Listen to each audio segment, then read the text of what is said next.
দেখো, ব্যঞ্জনধ্বনির উচ্চারণ প্রকৃতি অনুযায়ী বর্গীকরণের প্রথমে আমরা একটু যে 5টি বর্গ আছে সেই বর্গ একটু দেখে নিই। 5টি বর্গ বলতে ক, চ, ট, ত, প। প্রত্যেকটি বর্গে রয়েছে পরপর 5টি করে ব্যঞ্জনধ্বনি। তাই এখান থেকেই আমরা কিন্তু উচ্চারণের প্রকৃতি অনুযায়ী যে ব্যঞ্জনধ্বনির বর্গীকরণের ভাগগুলো বেশিরভাগটা এখান থেকে পাবো। তা প্রথমে দেখো আছে কি না, অঘোষ ধ্বনি। অঘোষ ধ্বনি ক্ষেত্রে কি বলবো না, প্রতিটি বর্গের প্রথম ও দ্বিতীয় ধ্বনি উচ্চারণের সময় ধ্বনির সঙ্গে স্বরতন্ত্রের কম্পনের সুর মেশে না, তাই এই ধ্বনিগুলিকে অঘোষ ধ্বনি বলা হয়। তাহলে প্রতিটি বর্গের প্রথম ও দ্বিতীয় ধ্বনি, প্রতিটি বর্গের প্রথম ও দ্বিতীয় ধ্বনি, এই দুটি বর্গের প্রতিটি বর্গের এই প্রথম স্থানের ধ্বনি আর দ্বিতীয় স্থানের ধ্বনিগুলি হচ্ছে কি না অঘোষ ধ্বনি। কেন না, এই ধ্বনিগুলি উচ্চারণের সময় আমাদের স্বরতন্ত্রের কম্পনের সুর এই ধ্বনির উচ্চারণের সঙ্গে মেশে না। আর প্রতিটি বর্গের এর পরের দেখব, দেখো প্রতিটি বর্গের তৃতীয়, চতুর্থ, পঞ্চম ধ্বনি উচ্চারণের সময় সেই ধ্বনির সঙ্গে স্বরতন্ত্রের কম্পনের সুর মেশে, তাই এই ধ্বনিগুলিকে বলছে কি, তাই তৃতীয়, চতুর্থ, পঞ্চম ধ্বনিগুলিকে বলছে স্বঘোষ ধ্বনি বা ঘোষ ধ্বনি। তাহলে প্রথম আর দ্বিতীয় এই দুইটি স্থানের প্রতিটি বর্গের ধ্বনিকে বলছে অঘোষ ধ্বনি, আর তৃতীয়, চতুর্থ, পঞ্চম এই স্থানের ধ্বনিগুলিকে বলা হচ্ছে কি স্বঘোষ বা ঘোষ ব্যঞ্জন ধ্বনি। কেন না, এই দুটি স্থানের ব্যঞ্জন ধ্বনি উচ্চারণের ক্ষেত্রে স্বরতন্ত্রের কম্পনের সুর মেশে না, আর এগুলি উচ্চারণের ক্ষেত্রে স্বরতন্ত্রের কম্পনের সুর মেশে। আচ্ছা, এর সঙ্গে দেখো কিছু কিছু ক্ষেত্রে কি হয়, আমরা উচ্চারণ করতে করতে অঘোষ ধ্বনি ঘোষ ধ্বনির মতো উচ্চারিত হয়, আবার ঘোষ ধ্বনি অঘোষ ধ্বনির মতো উচ্চারিত হয়। যেমন দেখো, আমরা ঘোষ অঘোষের পরে এই দুটো অংশ আলোচনা করে নিই। যে উচ্চারণে অঘোষ ধ্বনি ঘোষ ধ্বনিতে রূপান্তরিত হলে তাকে বলছে কি না ঘোষীভবন। যেমন দেখো, আমরা কাককে অনেক সময় বলি কাক, উচ্চারণের ক্ষেত্রেই মূলত এটা ঘটে। দেখো, কটা ছিল তোমার অঘোষ ধ্বনি, সেটা হয়ে যাচ্ছে ঘোষ ধ্বনি গ, এটাকে বলছে কি ঘোষী ভবন।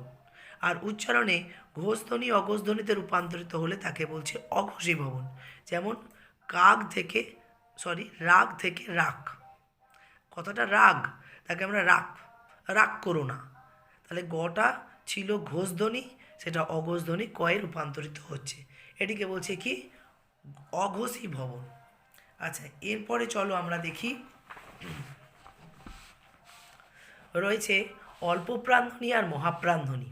তাহলে অল্প প্রাণধ্বনি বলতে কোনগুলোকে বোঝাচ্ছে না, প্রতিটি বর্গের প্রথম আর তৃতীয়, প্রতিটি বর্গের প্রথম আর তৃতীয় এই ব্যঞ্জন ধ্বনিগুলি উচ্চারণের সময় কি হচ্ছে বলো তো, শ্বাস বায়ুর একটা প্রাধান্য। অর্থাৎ কিভাবে হয় শ্বাসবায়ুর প্রাধান্য না, প্রতিটি বর্গের প্রথম ও তৃতীয় ব্যঞ্জনধ্বনি উচ্চারণের সময় কণ্ঠনালী অল্প কুঞ্চিত হয়, স্বরপথে বাধাহীনভাবে শ্বাসবায়ু নির্গত হতে পারে, বা ওই ব্যঞ্জনধ্বনিগুলি উচ্চারণের সময় বাধাপ্রাপ্ত হ ধ্বনির উচ্চারণ ওই ব্যঞ্জনধ্বনির উচ্চারণে যুক্ত হয় না, তাই এই ব্যঞ্জনধ্বনিগুলিকে বলছে অল্প প্রাণ ধ্বনি। তাহলে বর্গের প্রথম আর তৃতীয় সেগুলি হচ্ছে অল্প প্রাণ। এখানে উচ্চারণের সময় কণ্ঠনালী অল্প কুঞ্চিত হচ্ছে, তাই শ্বাসবায়ু নির্গমনের ক্ষেত্রে সেরকম বাধা পাচ্ছে না, তাই হ ধ্বনির উচ্চারণ এই ব্যঞ্জন ধ্বনিগুলির সঙ্গে যুক্ত হচ্ছে না, তাই এদের বলছে অল্প প্রাণ ধ্বনি। আর প্রতিটি বর্গের দ্বিতীয়, চতুর্থ ব্যঞ্জন ধ্বনি উচ্চারণের সময় কি হচ্ছে, কণ্ঠনালী কুঞ্চিত হচ্ছে, মানে অল্প প্রাণের থেকে মহাপ্রাণে দেখবো যে কণ্ঠনালী একটু বেশি কুঞ্চিত হচ্ছে, ফলে স্বরপথে বাধা সৃষ্টি হচ্ছে এবং মূল ব্যঞ্জনধ্বনির উচ্চারণের সঙ্গে একটি মহাপ্রাণ হ ধ্বনির উচ্চারণ মিশ্রিত হচ্ছে, দিয়ে শ্বাসবায়ু নির্গত হচ্ছে, ফলে এই ব্যঞ্জন ধ্বনিগুলিকে বলছে কি না মহাপ্রাণ ব্যঞ্জন ধ্বনি। তাহলে প্রতিটি বর্গের আমরা মহাপ্রাণের ক্ষেত্রে দেখব, অল্প প্রাণের ক্ষেত্রে দেখব, প্রতিটি বর্গের প্রথম আর তৃতীয় এখানে শ্বাসবায়ু নির্গমনে সেরকম বাধা সৃষ্টি হচ্ছে না, কেননা কণ্ঠনালী অল্প কুঞ্চিত হচ্ছে। ফলে প্রথম আর তৃতীয় স্থানের ব্যঞ্জনধ্বনিগুলিকে অল্পপ্রাণ ব্যঞ্জন বলে। আর প্রতিটি বর্গের দ্বিতীয় ও চতুর্থ ব্যঞ্জনধ্বনি উচ্চারণের সময় কণ্ঠনালী কুঞ্চিত হচ্ছে, ফলে শ্বাসবায়ু নির্গমনে বাধা সৃষ্টি হচ্ছে। তাই এখানে এই ব্যঞ্জনধ্বনিগুলির সঙ্গে হ ব্যঞ্জনধ্বনি মিশ্রিত হয়ে উচ্চারিত হচ্ছে, ফলে এগুলিকে মহাপ্রাণ ব্যঞ্জনধ্বনি বলছে। দ্বিতীয় আর চতুর্থ হচ্ছে মহাপ্রাণ, আর প্রথম আর তৃতীয় ব্যঞ্জনধ্বনি হচ্ছে অল্পপ্রাণ। এর পরের অংশে দেখো, এই মহাপ্রাণ আর অল্পপ্রাণের সঙ্গে আর একটা কথা আগে বলি, দ্বিব্যঞ্জনধ্বনি। এর ক্ষেত্রে কি হচ্ছে না, একটি মাত্র ব্যঞ্জনধ্বনি উচ্চারণের প্রযোজনে যদি দুটি ব্যঞ্জনধ্বনি উচ্চারিত হয় তাকে বলছে দ্বিব্যঞ্জনধ্বনি। কোনগুলো দ্বিব্যঞ্জনধ্বনি?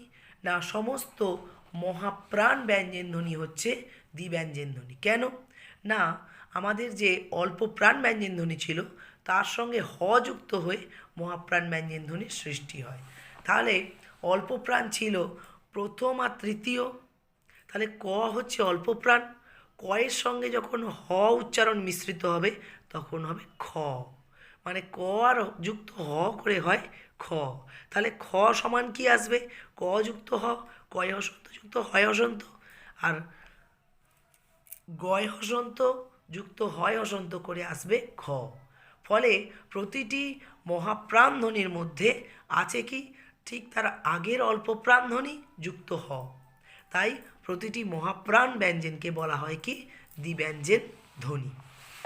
আচ্ছা, এরপরে দেখো আমরা একটা জিনিস জানবো, পিনায়ন আর ক্ষীণায়ন। ঠিক ঘোষীভবন অঘোষীভবনের মতো এখানে পিনায়ন মানে কি না, অল্পপ্রাণ ধ্বনি হ ধ্বনি যোগে মহাপ্রাণ হয়ে যাবে, তখন তাকে বলা হবে পিনায়ন। অর্থাৎ অল্পপ্রাণ ধ্বনি মহাপ্রাণ ধ্বনির মতো উচ্চারিত হবে। কিভাবে না, হ ধ্বনির সংযোগে। যেমন একটা উদাহরণ দেখো, শাক থেকে শাক। শাক ক ছিল এখানে অল্পপ্রাণ ধ্বনি, সেটা হয়ে যাচ্ছে খ মহাপ্রাণ ধ্বনি উচ্চারণে। তাই এই ধরনের পরিবর্তনটাকে কি বলছে, পিনায়ন।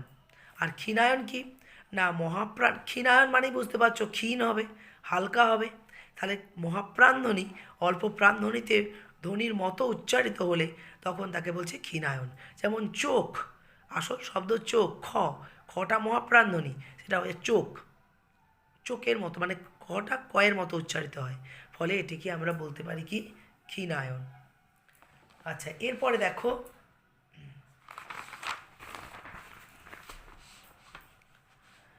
এরপরে রয়েছে স্পর্শধ্বনি বা স্পৃষ্টধ্বনি।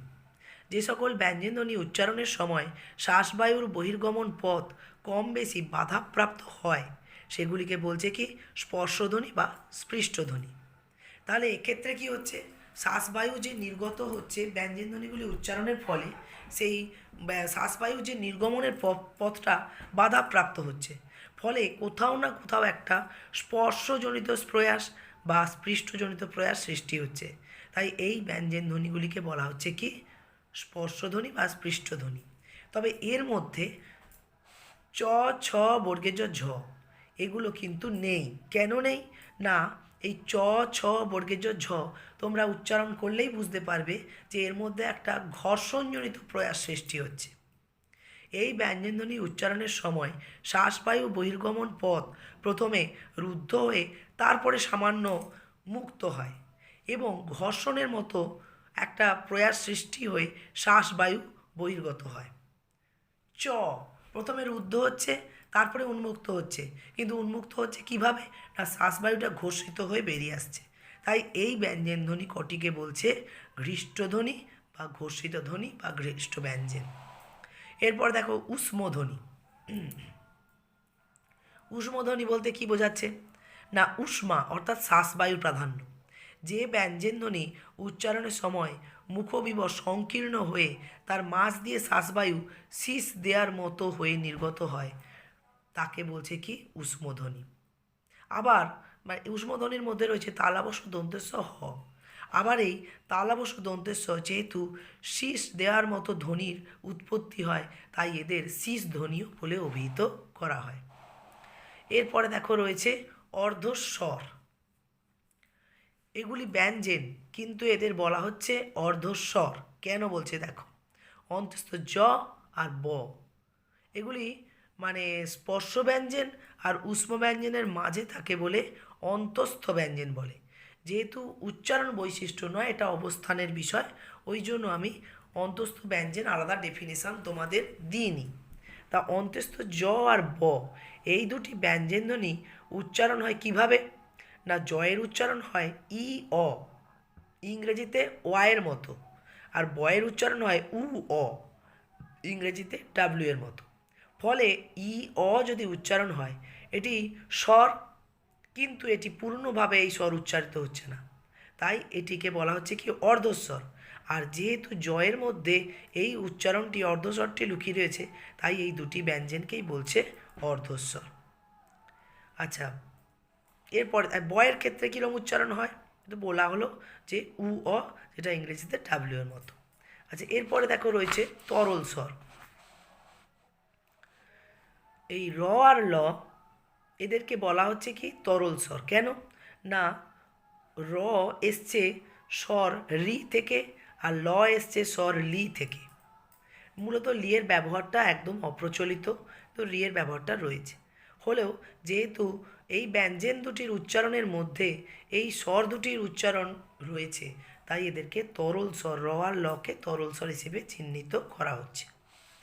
এরপরে দেখো রণিত ধ্বনি বা কম্পনজাত ধ্বনি। তা রণিত ধ্বনি কি না, র উচ্চারণের সময় আমাদের জিহ্বাগ্র মানে জিহ্বার একেবারে অগ্রভাগটা কম্পিত হয়, সেজন্য র হচ্ছে কম্পনজাত ধ্বনি বা রণিত ব্যঞ্জন ধ্বনি। পার্শ্বিক ধ্বনি কি না, ল উচ্চারণের সময় জিহ্বার দুপাশ দিয়েই বাতাস বেরিয়ে যায়। ল তোমরা উচ্চারণ করলেই বুঝতে পারবে জিহ্বার দুটো প্রান্ত একটু ঢেউ খেলে উঠে যাচ্ছে এবং বাতাস দুই প্রান্ত দিয়ে বেরিয়ে আসছে, তাই লকে বলছে পার্শ্বিক ধ্বনি। তাড়নজাত ধ্বনি, ডয় শূন্য র ঢয় শূন্য র, এই দুটি ব্যঞ্জন ধ্বনি উচ্চারণ করলেই তোমরা বুঝতে পারবে যে আমাদের জিহ্বাটা কিছুটা তাড়িত হয়। কোথায় না, মূর্ধার দিকে। মূর্ধা বলতে ঠিক দাঁতের পেছনে ও দাঁতের ওপরের অংশের পেছনে যে আমাদের একটা শক্ত বিট মতো ভেতরে জায়গা রয়েছে, সেটিকে মূর্ধা বলে চিহ্নিত করা হয়। তা সেই জিহ্বা যেন তাড়িত হয়ে গিয়ে মূর্ধাকে স্পর্শ করতে চাইছে, তাই এদেরকে বলা হচ্ছে তাড়নজাত ধ্বনি। নাসিক ধ্বনি কি না, উঁ দন্তেন্য ম, এই ব্যঞ্জন ধ্বনিগুলি উচ্চারণের সময় ধ্বনিবাহী বায়ু কী হচ্ছে, মুখ দিয়ে নির্গত না হয়ে নাক দিয়ে বেরিয়ে আসছে, তাই এই ব্যঞ্জন ধ্বনিগুলিকে বলছে নাসিক ধ্বনি। এরপরে শেষ ভাগটায় দেখো আশ্রয়ভাগী বর্ণ আর অযোগবাহ বর্ণ। একই বর্ণকে বলছে অনুস্বার আর বিসর্গ। এরা শব্দে কীরকমভাবে ব্যবহৃত হয় না, অন্য বর্ণের আশ্রয় উচ্চারিত হয় বা ব্যবহৃত হয়, তাই এদের বলছে আশ্রয়ভাগী বর্ণ। আবার কি হয় না, এই দুটি বর্ণ ব্যঞ্জন বা ধ্বনি বা স্বর যাই বলো, অন্য স্বরের সঙ্গে যোগ থাকে না, তাই এরা হচ্ছে অযোগ। অথচ যখন উচ্চারিত হয় তখন অন্য স্বরের সঙ্গে উচ্চারিত হয়ে সেই উচ্চারণের মধ্যে একটা বৈশিষ্ট্য বা একটা পরিবর্তন ঘটায়, ফলে এদের বলছে কি বাহ, মানে যেহেতু উচ্চারণটাকে বহন করে তাই বাহ।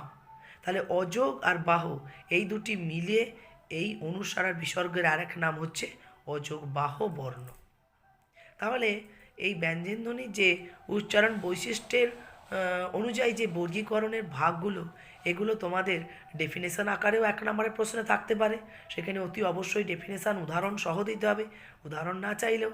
আর যদি কোনোভাবে যে উদাহরণ চায় যে একটি পার্শ্বিক ব্যঞ্জনধ্বনির দৃষ্টান্ত দাও, বা বলল রকে কেন কম্পনজাত ধ্বনি বলা হয় আলোচনা কর বা বলো, বা তাড়নজাত ধ্বনি কোনগুলি, এইভাবে যদি চায় এভাবেও লিখতে হতে পারে। তা তোমাদের ওই জন্যই প্রত্যেকটা ডেফিনেশান ভালো করে বুঝে পড়তে হবে, যাতে তোমরা যেদিক দিয়েই প্রশ্ন আসুক সেভাবে উত্তরটা লিখতে পারো। ঠিক আছে, এগুলো প্র্যাকটিস করো। এরপরে আমি শুরু করব ধ্বনি পরিবর্তনের নিয়ম।